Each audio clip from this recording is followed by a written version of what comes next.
Ceci est un livre audio autogénéré par Google. Dernière parution. Logique sociale. Collection dirigée par Bruno Pequigno. En réunissant des chercheurs, des praticiens et des essayistes, même si la dominante reste universitaire, la collection Logique sociale entend favoriser les liens entre la recherche non finalisée et l'action sociale. En laissant toute liberté théorique aux auteurs, elle cherche à promouvoir les recherches qui partent d'un terrain, d'une enquête ou d'une expérience qui augmente la connaissance empirique des phénomènes sociaux ou qui propose une innovation méthodologique ou théorique, voire une réévaluation de méthodes ou de systèmes conceptuels classiques. Dernière parution. Claude Giraud, qu'est-ce que transmettre ? Sociologie d'une pratique 2015. Martinez ASBARONDEAU, la face cachée de la parentalité. Une approche sociologique de l'accompagnement de la fonction parentale, 2015. Emmanuel Garrigue, l'adolescence, sa culture et ses valeurs après mai 68, 2015. Gérard Lambert, le mitard. Une approche sociologique de la discipline pénitentiaire, 2015. Sandrine Guémard et Théodore TIPLICA, dire Sécurité, éducation et mobilité, maîtrise des risques et prévention 2, 2015. Sandrine Guémard et Théodore TIPLICA, dire Sécurité des déplacements, protection des usagers et de l'environnement, maîtrise des risques et prévention 1 Travel Safety, USE and Environment Protection. Risk Control and Prevention 2015. Isabelle PAPIEAU, Les années 80, miroir de l'époque Art déco, 2015. Yannick BRUNPICARD, agent territorial spécialisé des écoles maternelles, ATSEM. Personnification d'une interface éducative, 2015. KVDASTOOREH, vers une sociologie foucaldienne, réunir l'objectivation et la subjectivation, 2015. Citation. Harmonie falsifiée, tu as tout imaginé. Pourtant, sporadiquement, tu vis la réalité. Remerciements. Ce livre est issu d'un travail de thèse doctorale, dirigé par Nicole Ramonino, professeur émérite au LAM, CNRS, AMU. Je tiens à lui exprimer ma profonde gratitude pour avoir été mon guide vers la recherche des possibles. Je tiens aussi à remercier Corinne Gobin, Jules Duchastel et Stavros Tombazos pour l'intérêt qu'ils ont porté à ma recherche au-delà de leur statut de membre du jury de soutenance.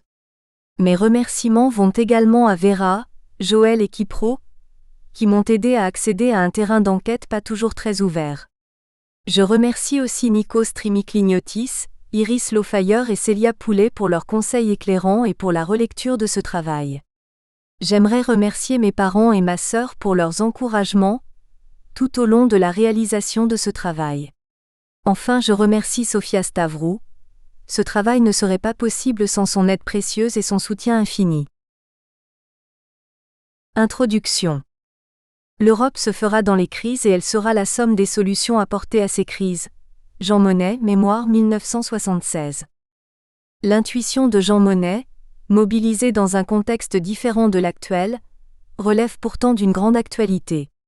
Depuis que la zone euro est rentrée dans une période de crise financière, l'Europe est plus que jamais présente dans le débat public. Les uns après les autres, les pays de l'Union européenne, UE, défilent dans les scènes médiatiques.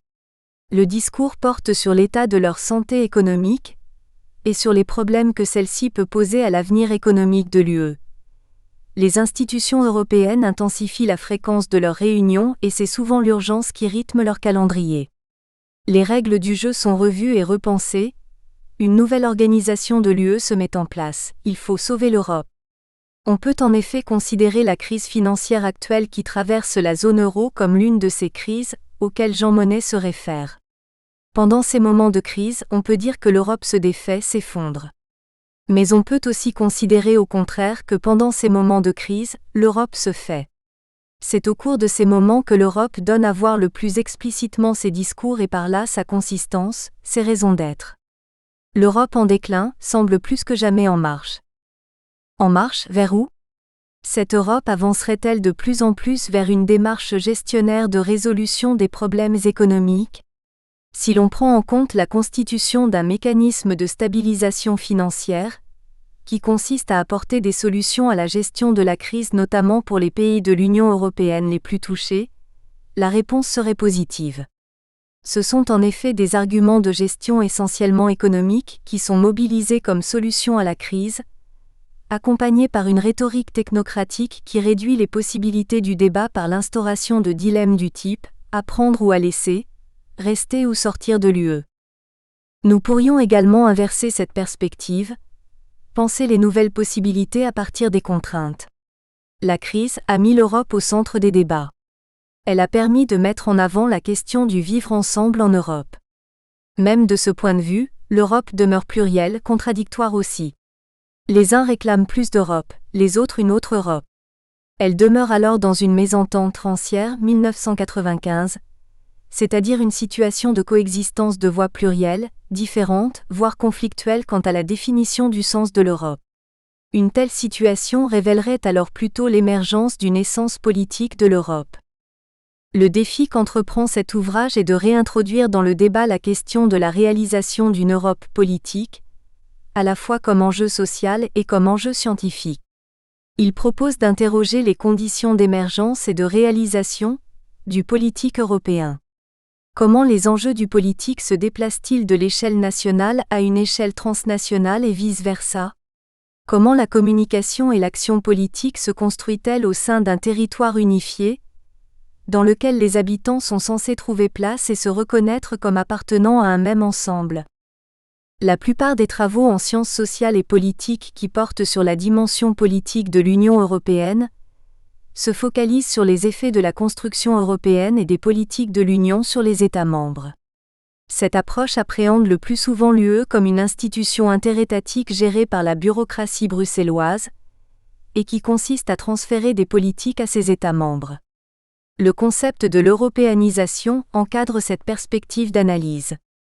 L'européanisation serait en quelque sorte synonyme d'un processus de socialisation au sens sociologique du terme, impliquant une certaine harmonisation des manières de penser et des manières de faire dans l'organisation de la vie économique, sociale, politique. Une deuxième approche importante dans ce champ de recherche sur l'UE consiste à porter une analyse en termes d'intégration européenne. Cette intégration, pensée sur un mode linéaire, renvoie à un processus d'achèvement, à un ultime but à atteindre. Au sein de ces travaux, l'hypothèse implicite est en particulier celle de l'explication de la non-intégration européenne. Ces recherches s'attachent à démontrer ce constat, ainsi qu'à analyser les raisons et les enjeux qu'implique cette construction inachevée. Enfin, le politique européen est souvent considéré dans ces recherches à partir d'une perspective politicienne, focalisée sur la classe politique de l'UE et sur le système politique au travers duquel le pouvoir s'exerce. Notre démarche se distingue de ces approches dominantes. D'une part, en nous focalisant sur la production du politique européen, nous déplaçons le regard de la question de l'européanisation comme processus de transfert des politiques et de leurs référents, à la manière dont ce politique lui-même est produit. D'autre part, nous appréhendons l'Union européenne dans une perspective dynamique, dans un processus de construction continue, à l'image de toute institution et de toute société. En d'autres termes, intégrée ou non, achevée ou non, l'UE et les institutions qui la composent produisent des interprétations symboliques de la réalité européenne et contribuent à les légitimer. La conception du politique que nous tentons d'élaborer et d'opérationnaliser dans le cadre de cette recherche confère au politique européen une double dimension, pragmatique et cognitive. Dans cette appréhension, l'Europe résulterait d'un travail politique de débat et d'action pour la définition des principes d'organisation de la vie collective. Le politique européen relèverait également d'un ordre symbolique, Godelier 2007, au sens où ce travail politique construit des mythes, Barthes 1957, qui permettent aux membres d'une communauté de se situer dans un espace-temps et de donner un sens à leurs actions. Ainsi, l'européanisation dans ce travail n'est pas considérée comme constat, mais comme processus. Un processus qui implique la production de discours, Foucault 1969, de valeurs et de principes, ainsi que le transfert de ceux-ci au sein d'un espace européen et qui ne se réduit pas à leur seule harmonisation. La méthodologie employée pour étudier cet objet se veut aussi novatrice, en ce sens qu'elle pose le regard analytique sur une échelle d'observation mésosociale. Nous proposons de mettre l'accent sur ces activités internes et leurs produits symboliques, sur les acteurs qui y participent et la dynamique qui caractérise leurs pratiques sociales, sur les configurations organisationnelles, sur les catégories sémantiques mobilisées. En d'autres termes, ce niveau méso renvoie à l'ensemble de discours et de pratiques qui sont investis dans la fabrication du politique européen. Les élections européennes constituent un moment privilégié pour les partis politiques de construire des projets pour l'Europe et de les donner à voir. C'est pourquoi nous avons pris pour objet d'observation de cette fabrication du politique européen la campagne électorale du Parlement européen, PE, de 2009, la première campagne européenne déroulée dans le contexte de la crise financière. Nous appréhendons les élections européennes comme un espace-temps qui permet de saisir le contenu cognitif proposé aux électeurs, le discours politique lui-même, ainsi que les activités qui prennent place pour sa production. En partant des manifestes des trois partis européens, Parti populaire européen, PPE, Parti socialiste européen, PSE, et Gauche européenne, GRE, et des discours électoraux de leurs partis membres français UMP, PSE, PCF et chypriotes, DISI, AKEL, EDEK, nous tentons d'examiner les mythes politiques que ces discours construisent. Nous cherchons à les articuler avec la configuration de leur production, afin de comprendre le sens du politique et surtout les enjeux que sa production et diffusion engagent. Cette recherche ne prétend pas procéder à un recensement exhaustif des traces du politique européen, car notre corpus n'épuise pas l'ensemble des manifestes européens et des programmes de tous les partis et de tous les États membres. Elle vise moins à rendre compte de l'ensemble des mythes européens, que de questionner, au travers de l'étude de 9 discours programmatiques, la manière par laquelle ces mythes sont produits au niveau européen et recontextualisés au sein des programmes domestiques. L'ouvrage est structuré en 3 parties. La première partie développe la construction conceptuelle de l'objet à étudier, ainsi que le cadre méthodologique de la recherche. En discutant les apports théoriques de travaux portant sur l'Europe politique, nous montrons comment notre perspective d'analyse de l'Union européenne se distingue de ceux-ci, et en même temps s'inscrit dans une cumulativité des connaissances produites sur cet objet. La deuxième partie cherche à décrire les mythes politiques que les discours électoraux mettent en scène. L'analyse se focalise sur la matérialité discursive du politique européen, par une comparaison de 9 discours électoraux. Nous traitons d'abord les proximités de l'ensemble des discours, et puis les éléments différenciateurs des discours, à la fois selon l'appartenance partisane et selon l'origine accent aigu au culturel. Enfin, la troisième partie propose une perspective de synthèse des constats qui articulent les éléments des mythes politiques, avec la configuration de leur production et de leur diffusion. La démarche suivie n'est pas explicative, mais compréhensive. Nous cherchons à mettre en lumière les rapports dialogiques qui s'établissent entre la dimension cognitive et la dimension praxéologique du politique européen. Partie 1. Le politique européen comme objet symbolique. Cette première partie portant sur la conceptualisation et la méthodologie de la recherche est structurée en 4 chapitres. Le premier chapitre propose un détour sur les travaux scientifiques portant sur l'Europe politique. Le deuxième chapitre apporte des précisions théoriques et ontologiques de la démarche.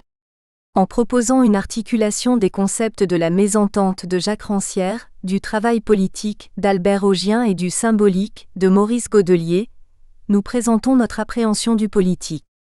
Le troisième chapitre présente la démarche méthodologique que nous avons suivie.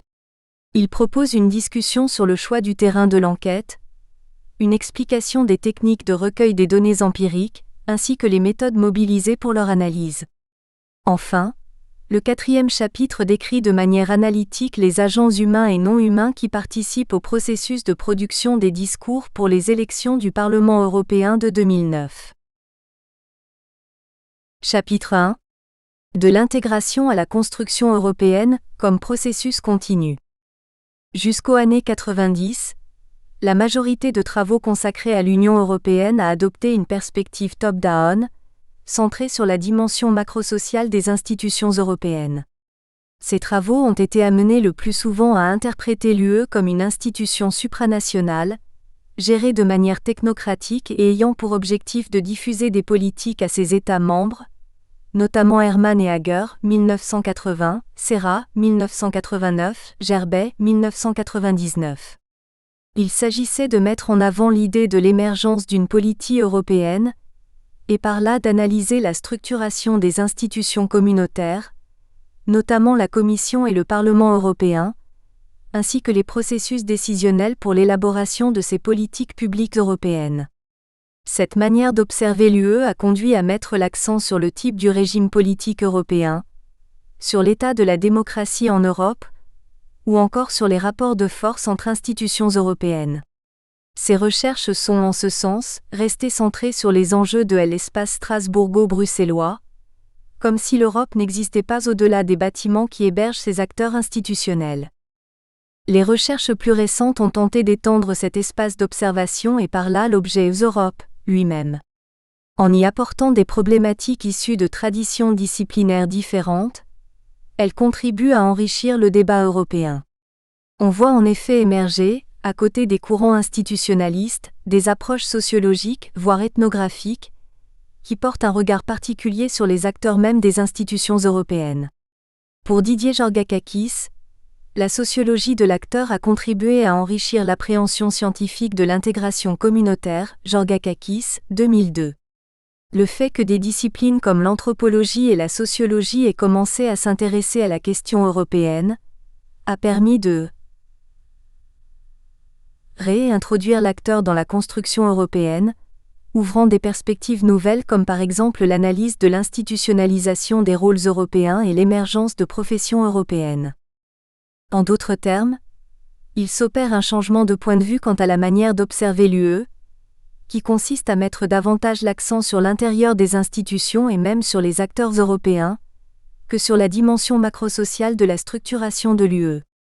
Ce changement de perspective pour questionner l'UE a eu le mérite d'introduire l'enquête de terrain dans la recherche sur l'Europe, ce qui a permis, d'un côté d'humaniser les acteurs institutionnels, et de l'autre, de repérer des potentiels citoyens européens et de les sociologiser au-delà des indicateurs des eurobaromètres.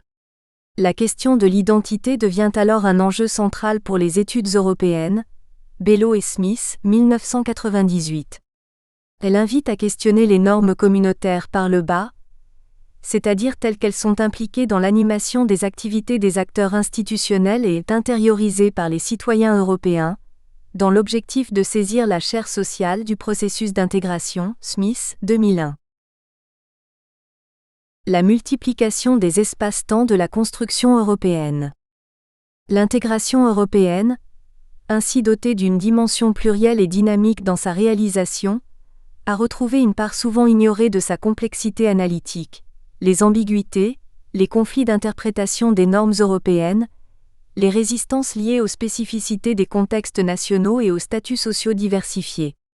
Dès lors, au vu des résultats de ces recherches, nous pouvons admettre que l'intégration européenne est un processus qui opère de manière différente parmi les députés européens Petit 2012, les associations, Weisbein 2001, les journalistes, Benet 2003, les chômeurs, Chabanet 2002, les résidents extracommunautaires, Danis 2000, les porte-paroles des intérêts des propriétaires immobiliers, Michel, 2002, etc.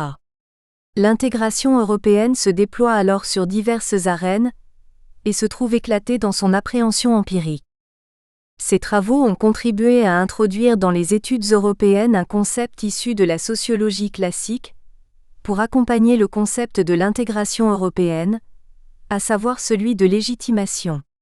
Le concept weberien associé à l'intégration européenne se traduit par un questionnement sur l'acceptation plus ou moins consciente et intériorisée de la domination politique européenne.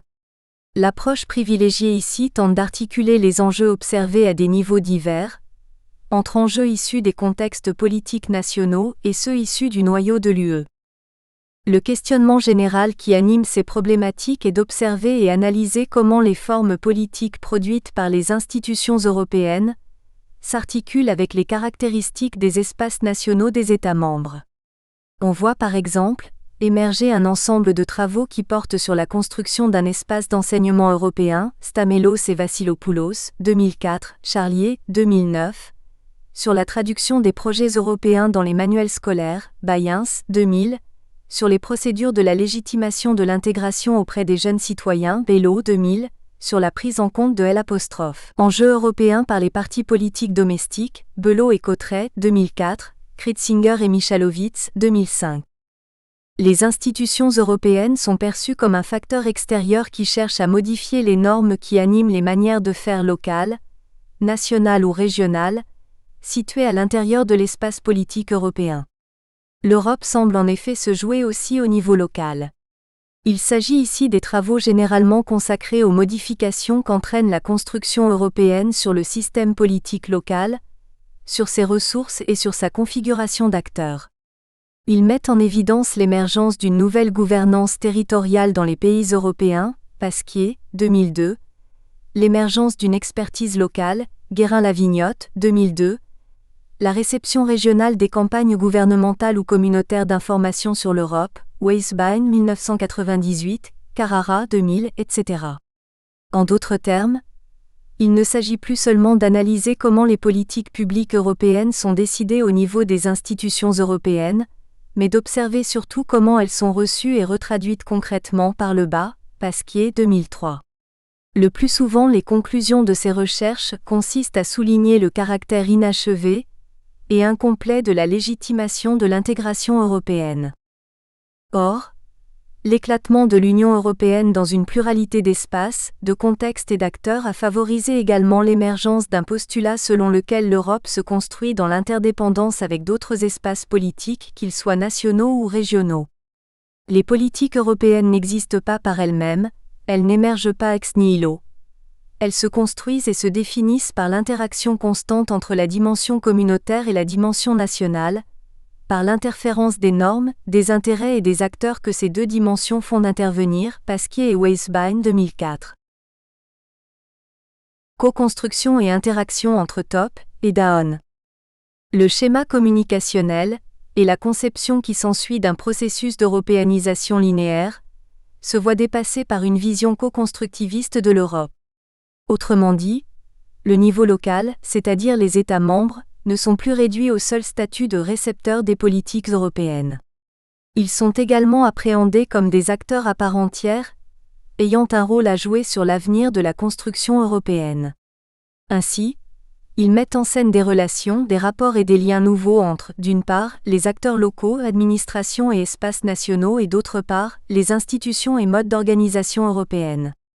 Ces nouvelles interactions consistent en effet à appréhender les enjeux liés à la construction européenne comme un foyer de ressources et de contraintes pour l'action d'acteurs divers, et à placer, par conséquent, le curseur à leur niveau, Pasquier et Weisbein 2004. Cette tendance a inspiré le développement d'une approche constructiviste qui privilégie, certes, le point de vue interne des acteurs et de leur représentation, mais qui ne néglige pas pour autant la structuration des espaces au sein desquels jouent les acteurs. En effet, R. Pasquier et J. Weisbein 2004, en s'inscrivant dans la suite de la méthode proposée par A. Smith 2000, soulignent que la prise en compte d'unités significatives qui dépassent les acteurs relève aussi du prisme de l'acteur. Plus précisément, les deux politistes, dans leur démarche microscopique, empruntent à N. Elias le concept de configuration qui renvoie à un système social de taille variable dans lequel les individus sont reliés entre eux par un ensemble de dépendances réciproques, selon un équilibre des tensions plus ou moins stabilisé. Elias, 1991. En insistant sur les interactions entre participants et sur leurs interdépendances avec les espaces politiques de l'Union européenne, il procède à l'analyse de I, la production des identités politiques, 2, la recomposition des espaces politiques et 3, la production et diffusion de normes institutionnelles. L'objectif principal de cette analyse de l'UE, par le bas, est d'interroger la manière par laquelle se construisent les politiques européennes, le changement opéré par la construction européenne sur les systèmes politiques domestiques et la légitimation problématique de l'intégration européenne. En analysant cet état des lieux des études européennes, nous pouvons constater qu'en faisant de l'Union européenne un objet de recherche, ces études se sont elles-mêmes intégrées à leur objet. Elles ont contribué à démystifier son être et à le rendre observable comme construction sociale, une construction qui se réalise aussi bien par des enjeux extérieurs que par des activités à l'intérieur, aussi bien par le haut que par le bas. Plus encore, l'avancement des recherches sur l'objet UE a permis de définir les institutions européennes comme terrain d'enquête, non seulement pour analyser la construction européenne elle-même, mais pour tester des hypothèses sociologiques et anthropologiques plus larges. Les concepts de champ, espace, arène, configuration, acteurs.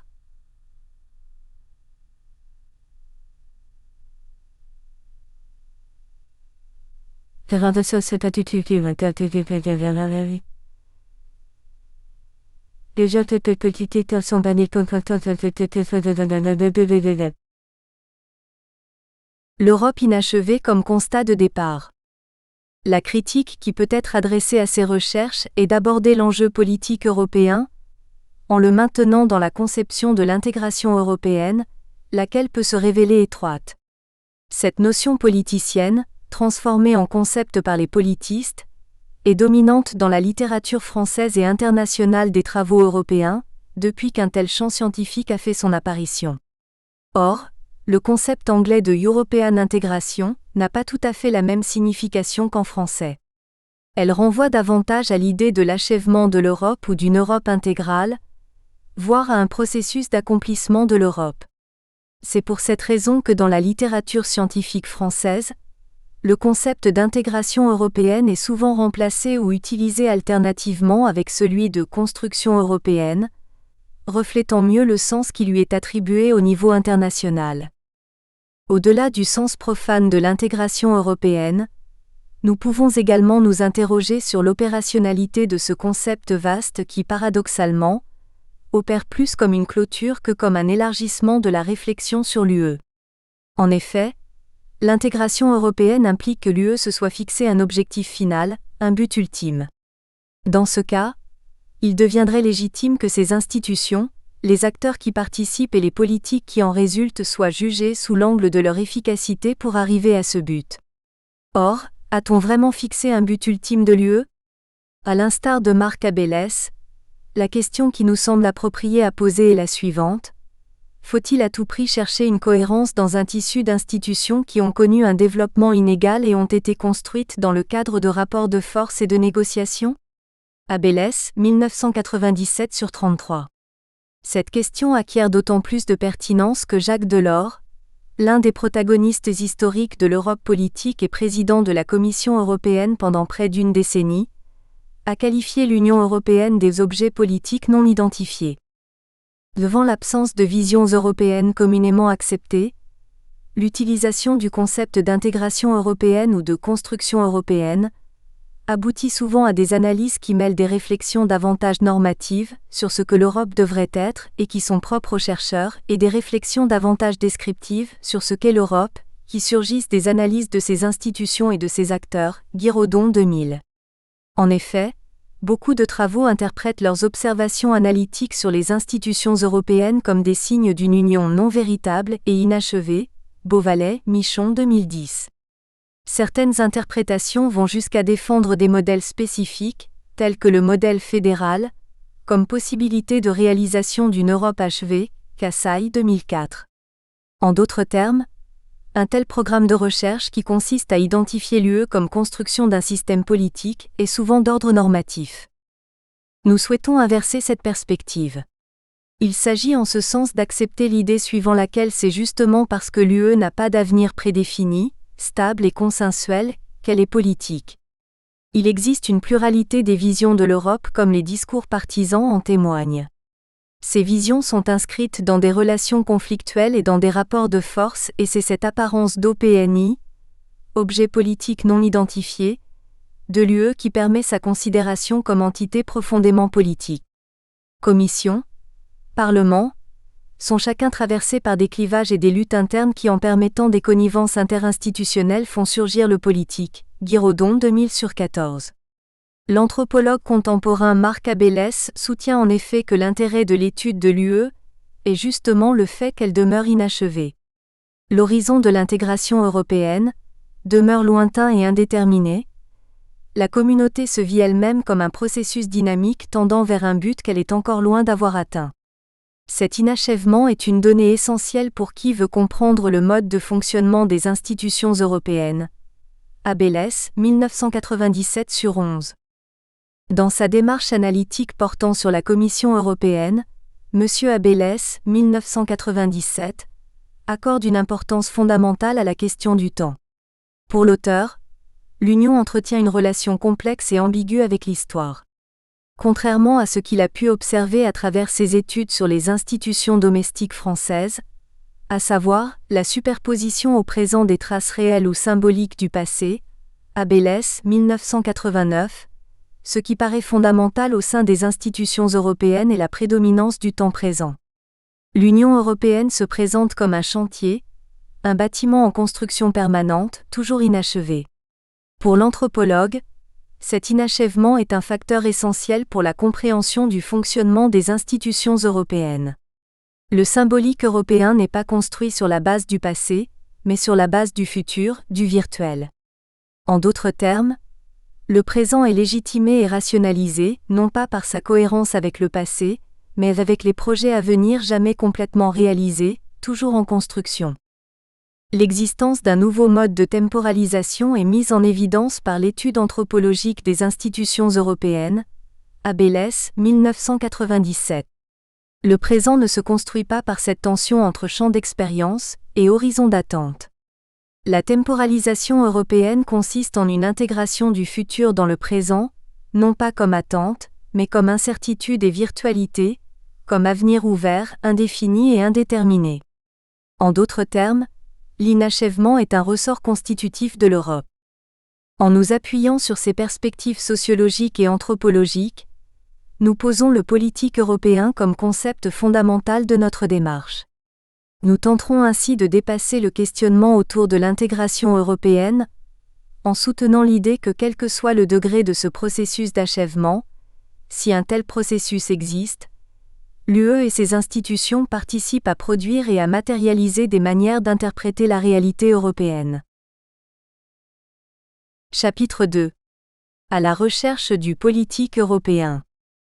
Prendre le politique européen comme objet de cette recherche nécessite de définir préalablement le sens du politique lui-même, puis tenter de l'articuler avec sa spécificité européenne. Au sein de cette section, nous nous fixons pour objectif de donner des précisions théoriques et ontologiques sur la manière dont nous appréhendons le politique dans ce travail, tout en examinant diverses conceptions qui existent dans la communauté académique et la littérature en sciences sociales. En effet, le politique, en tant qu'objet d'étude privilégié dans les sciences sociales, est considéré tantôt comme science et comme technique, tantôt comme charisme et comme travail. En d'autres termes, le sens du politique ne fait pas consensus. Dans la posture que nous adoptons, le politique renvoie à un ensemble de pratiques et de logiques différenciées qui sont dans une relation antagoniste entre elles. Il s'agit en effet d'attribuer au politique une dimension pratique et une dimension cognitive, qui sont en perpétuelle interaction. La dimension cognitive est celle qui apporte de la légitimité à la dimension pratique. Elle renvoie à des visions de la réalité, à des manières d'apercevoir le monde qui attribuent aux actions collectives ou individuelles leur raison d'être et leurs expressions possibles. Le politique exprime en quelque sorte les possibilités du vivre ensemble, et permet d'en concrétiser certaines. De ce point de vue, différentes logiques peuvent coexister à un moment et à un lieu donné, aussi bien dans des relations conflictuelles que dans un état de compromis. La politique, une mésentente rare ? Jacques Rancière, dans son ouvrage « La mésentente », propose de définir la politique comme le lieu de la mésentente et du désaccord qu'il peut y avoir sur le partage des biens communs entre les différents composants de la société. La mésentente est un type déterminé de situation de parole. Celle où l'un des interlocuteurs à la fois entend et n'entend pas ce que dit l'autre, provoquant ainsi un désaccord, non pas entre celui qui dit blanc et celui qui dit noir, mais entre celui qui dit blanc et celui qui dit blanc, mais n'entend point la même chose ou n'entend point que l'autre dit la même chose sous le nom de la blancheur. Rancière, 1995/12. La mésentente n'est pas donc une simple différenciation des visions, mais un désaccord sur un sujet précis, en l'occurrence pour Rancière ce blanc, et l'égalité. Plus analytiquement, l'auteur élabore la distinction fondamentale entre la politique et le politique. Si la politique est définie comme le lieu de la mésentente, le politique, quant à lui, nommé aussi police, renvoie aux opérations qui consistent à maintenir l'ordre des choses en empêchant l'apparition de la mésentente. C'est l'ensemble des processus par lesquels s'opère l'agrégation et le consentement des collectivités, l'organisation des pouvoirs, la distribution des places et fonctions et les systèmes de légitimation de cette distribution. Rancière 1995/51. En d'autres termes, en appréhendant l'égalité, comme présupposé fondateur de toute société démocratique, Rancière soutient que la politique peut seulement émerger lorsqu'un ensemble d'individus exclus de la société se fait entendre comme groupe de sans-part et dénonce l'injustice et la violation du principe d'égalité. Les sans-part pour Rancière, c'est le peuple, le démos, est du démos celui qui est hors compte, celui qui n'a pas de parole à faire entendre. Démos ne désigne pas une catégorie sociale inférieure. Et du démos celui qui parle alors qu'il n'a pas à parler, celui qui prend part à ce à quoi il n'a pas de part, 1998/233. La politique implique alors que le démos confronte en quelque sorte sa représentation de l'égalité à celle de la police. Les exclus revendiquent leur droit à une part égale de bien commun à celle des membres reconnus de la société. La politique est en ce sens le lieu d'un litige entre ceux qui défendent le monde effectif et ceux qui en revendiquent un autre, qui offrirait une part des biens aux sans-part. Bien que dans la pensée philosophique de Rancière, la politique est une possibilité permanente, elle demeure rare et peut-être un peu idéaliste, Norman 2008. Cette impression est aussi valable pour sa vision de la démocratie, puisque cette dernière est appréhendée non pas comme un régime politique, mais comme la condition même de l'existence de la politique. La politique émerge lorsqu'il y a démocratie, et la démocratie persiste lorsqu'elle permet la critique d'un état des choses par un ensemble d'individus en marge de la société. La démocratie n'est donc aucunement un régime politique, au sens de constitution particulière parmi les différentes manières d'assembler des hommes sous une autorité commune. La démocratie est l'institution même de la politique, l'institution de son sujet et de sa forme de relation. Rancière 1998/232. Pour le philosophe, nous traversons actuellement une période non politique qui s'est concrétisée avec l'avènement de la société post-démocratique reconnue par la judiciarisation de tout l'espace social, par l'État expert et par le règne du sondage et de la science de l'opinion. La post-démocratie absorbe le litige par la pratique systématique d'une logique consensuelle, où l'intérêt commun se définit à l'intérieur d'un espace de négociation plutôt que d'un espace de confrontation. La logique consensuelle anime les activités de l'organisation et de la construction d'un ordre social particulier, en effaçant les rapports conflictuels. C'est en ce sens que la société post-démocratique se présente comme la fin de la politique, en amenant tous les individus à s'identifier à la communauté par le fait de cacher les mondes qui lui sont extérieurs. Le litige, là où il apparaît, ne constitue plus le signe d'un lieu politique, mais il est interprété comme un problème temporel auquel les experts sont censés apporter des solutions. Appréhender la différence comme problème favorise et légitime des logiques de pensée racistes.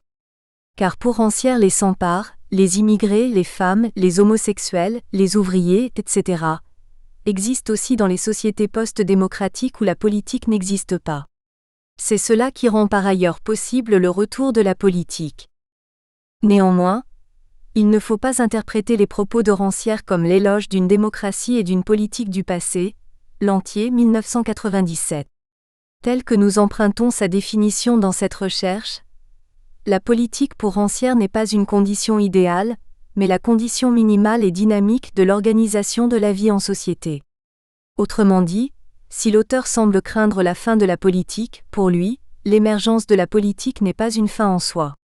Elle est la condition qui permet de renverser l'ordre des choses et d'introduire dans le monde effectif les revendications issues des mondes exclus, et ceci dans le cadre d'un processus incessant, continu. Il n'en reste pas moins que dans ses réflexions, la politique prend l'allure d'un bien rare que l'on pourrait potentiellement associer, avec un peu d'imagination intellectuelle, à la Révolution, de Karl Marx, 1848. Le politique comme procès constitutif de la société. Tout en retenant l'idée de la mésentente et du désaccord, nous tenterons d'élargir la réflexion sur la possibilité de l'existence du politique en l'inscrivant dans une perspective davantage anthropologique que philosophique, à savoir une perspective qui envisage le politique comme le résultat de l'obligation qui nous est faite de vivre en commun. Augien, 1995/21. Cette perspective permet d'adopter un point de départ neutre, sans pour autant exclure la possibilité de penser le politique, aussi, en termes d'égalité-inégalité. Il s'agit de considérer que le politique se réalise aussi au-delà du duel conflictuel police-peuple. Il se manifeste par différents moyens et dans des temps et des espaces divers, par la contestation et les mésententes qui se réalisent entre exclus et inclus mais aussi entre inclus et qui peuvent amener des transformations tant importantes que mineures, par la reproduction et la transformation de normes et des valeurs d'une société. D'une manière générale, les travaux anthropologiques portant sur la définition du politique constatent qu'à partir du moment où une collectivité humaine de grande dimension est amenée à vivre en commun, son organisation est le plus souvent dirigée par un groupe restreint d'individus. Il est aussi soutenu dans le prolongement de cette constatation, que l'établissement et la perpétuation d'une société nécessitent l'instauration d'une forme de domination, au sens neutre de la domination politique que M. Weber donne au terme, Weber 1995. La reconduction de cette domination réclame l'intervention d'un personnel d'exécution dont la tâche consiste à remplir deux ensembles de fonctions. Celle qui aménage la coopération entre individus, en fondant ou en maintenant l'ordre social, et celles qui garantissent la sécurité en assurant la permanence de l'unité d'un groupement politique, Ballandier 1969. En partant de ces constats, Augien élabore le concept de travail politique, qui lui permet par ailleurs de dépasser la distinction entre la politique et le politique, voire même la distinction entre politique et économie. Le travail politique renvoie à cette activité collective qui consiste à faire advenir des problèmes particuliers au rang de questions d'intérêt général, Augien 1995. Dans cette activité participent tous les individus, d'une manière passive ou résolue, qui sont inclus dans les limites d'une communauté. Car la définition de cet intérêt collectif n'est donnée ni a priori ni seulement par les dirigeants. Les enjeux qui préoccupent une population organisée sont mis au jour au fil du temps et les différents traitements possibles de ces enjeux se construisent dans une confrontation. En ce sens, le travail politique a un caractère sociologique primaire. Il est constitutif de toute société, précédant même le moment où son existence est officiellement décrétée, Augien 1995. Il renvoie à la rencontre d'un nombre d'individus, et à l'échange de leurs idées sur des actions à effectuer afin de réglementer leur vie en société. Même si l'on accepte le constat apporté par la plupart des anthropologues, à savoir celui selon lequel la mission de diriger une collectivité humaine de grande dimension échoit le plus souvent à un groupe restreint d'individus séparant ainsi les membres de la collectivité en gouvernants et gouvernés, la notion de travail politique place gouvernants et gouvernés sur un pied d'égalité. En ce sens, on évite de poser a priori ces derniers dans un rapport de domination ou d'aliénation, puisque gouvernantes et gouvernés sont considérés comme étant engagés dans une semblable activité, celle du travail politique animé par un raisonnement politique, qui consiste à établir les principes de l'organisation de la vie collective. L'ensemble de ceux sur lesquels pèse, dans un cadre historiquement borné, une obligation de ce type, l'obligation qui nous est faite de vivre en commun, qu'ils en acceptent ou non le principe, sont pris dans un travail politique, Augien 1995/22. Le concept de travail politique permet ainsi de penser le politique comme une opération sociologique primaire, c'est-à-dire comme fabriquant la société même. Il permet également d'envisager la politique au-delà de la confrontation exclus-inclus. Autrement dit, ce n'est pas la participation et les revendications des exclus qui rendent la politique possible. C'est plutôt le politique, le travail politique qui définit aussi les sans-parts, en légitimant des manières de penser et d'interpréter le monde au détriment de certaines autres. La dimension cognitive du politique. Accepter que le politique consiste à définir les manières de penser et d'organiser la vie en société par la confrontation de représentations diverses, implique que ce concept soit également doté d'une dimension cognitive. Les concepts de partage du sensible, Rancière 2009, et de raisonnement politique, Augien, 1995, ouvrent des perspectives pour expliciter cette dimension cognitive du politique. En effet, les deux concepts renvoient à une activité réflexive. Pour le premier auteur, cette activité consiste à donner à voir en même temps l'existence d'un commun et les découpages qui y définissent les places et les parts respectives. Rancière 2009/13. Pour le second, l'activité réflexive consiste à concevoir l'intérêt général et l'exercice de la délégation qu'élaborent les assujettis à une domination, et l'art de gouverner et l'usage de techniques d'administration dont se servent ceux qui assurent cette domination. Augien 1995/22. Partant de ces concepts, nous sommes amenés en effet à reconnaître une propriété cognitive au politique, ce qui lui fournit toute sa pertinence dans cette démarche sociologique. Le politique englobe des représentations de la réalité, de ce qui est juste et de ce qui est injuste, de ce qui est possible et de ce qui est impossible. La connaissance renvoie à la constitution des discours issus d'un processus de rationalisation, d'identification et de classification des objets, indépendamment du sujet qui les connaît. Si l'on suit M. Godelier, tous les rapports humains qu'ils soient économiques, politiques ou religieux ont comme composante essentielle des réalités idéales, appelées également imaginaires.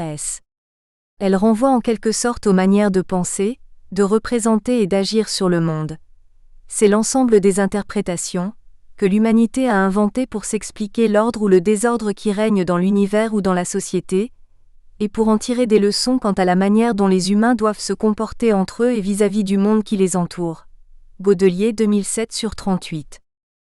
En ce sens, le politique implique un domaine symbolique, à savoir l'ensemble des moyens et des processus par lesquels des réalités idéales s'incarnent à la fois dans des réalités matérielles et des pratiques qui leur... Nous espérons que vous avez apprécié cet aperçu. Pour continuer à écouter ce livre audio sur Google Play Livres, utilisez le lien dans la description de la vidéo.